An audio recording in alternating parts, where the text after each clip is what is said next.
ازيكم عاملين ايه؟ يا رب تكونوا بخير وبصحة وبسلام. النهاردة هنعمل طريقة عمل الكبدة البلدي بالدقة والفلفل الحار والثوم، وهنعملها بألذ تحبيشة واجمل تتبيلة واجمل خلطة. ولو انتي بتعملي الكبدة بأي طريقة تانية انسيها وشوفي الطريقة دي طريقتي انا وهتعمليها تمشي عليها على طول. قبل ما نبدأ الفيديو، لو انت لسه كده جديدة على القناة دي، قناتي اسمها هند سليم. لو عجبك الفيديو اعملي لايك واعملي اشتراك للقناة وفعلي زر الجرس واكتبي لي كمان رأيك في الكومنتات. يلا بينا نبدأ الفيديو ونشوف خلطة الكبدة النهاردة بتاعتنا.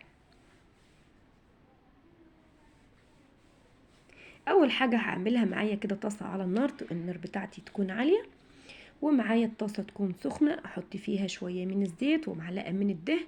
ولو عندك ليا ممكن تحطي مكعبين او 3 مكعبات من الليا، بتدي تست جميل جدا للكبدة يا جماعة. هنا بقى انزل بالكبدة عندي وما اقلبهاش على طول، اسيبها لما تاخد لون من تحت وبعدين ابدأ ان انا اقلبها، وكل ناحية اقلبها اسيبها شوية وبعدين اقلبها كده تقليبتين كمان، وبعدين اعمل حفرة كده في نص الطاسة، وبعدين انزل بمعلقة من الثوم ومعلقة من الدقة هنا عندي بقى معمولة فلفل اخضر وفلفل احمر وخل وليمون وشوية من الشطة. ممكن كمان تتبلي فيها الكبدة وتسيبيها نص ساعة. اقلب بقى كده وانزل عليها بالكبدة كلها. هنا بقى معايا قرن كده من الفلفل الحراق، لو انت حابة تستغني عنه ما تعمليهوش، وانزل كده على الكبدة بيه واقلب كويس. ومعايا كام شريحة من شرايح الفلفل الالوان واقلب كويس. معايا هنا كمان شريحتين كده من الليمون ورشة من الكمون هنا بيخلي الكبدة لونها ابيض.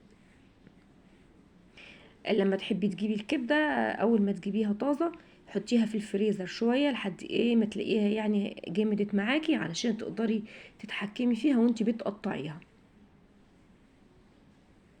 اقلب كده بقى لحد ايه الكبدة ما تنزل الصوص بتاعها، تحسي ان الخضار ايه شرب من الصوص والكبدة اخدت من الخلطة دي كلها. هي بتاخد معايا حوالي 7 دقايق على النار، مش اكتر من كده.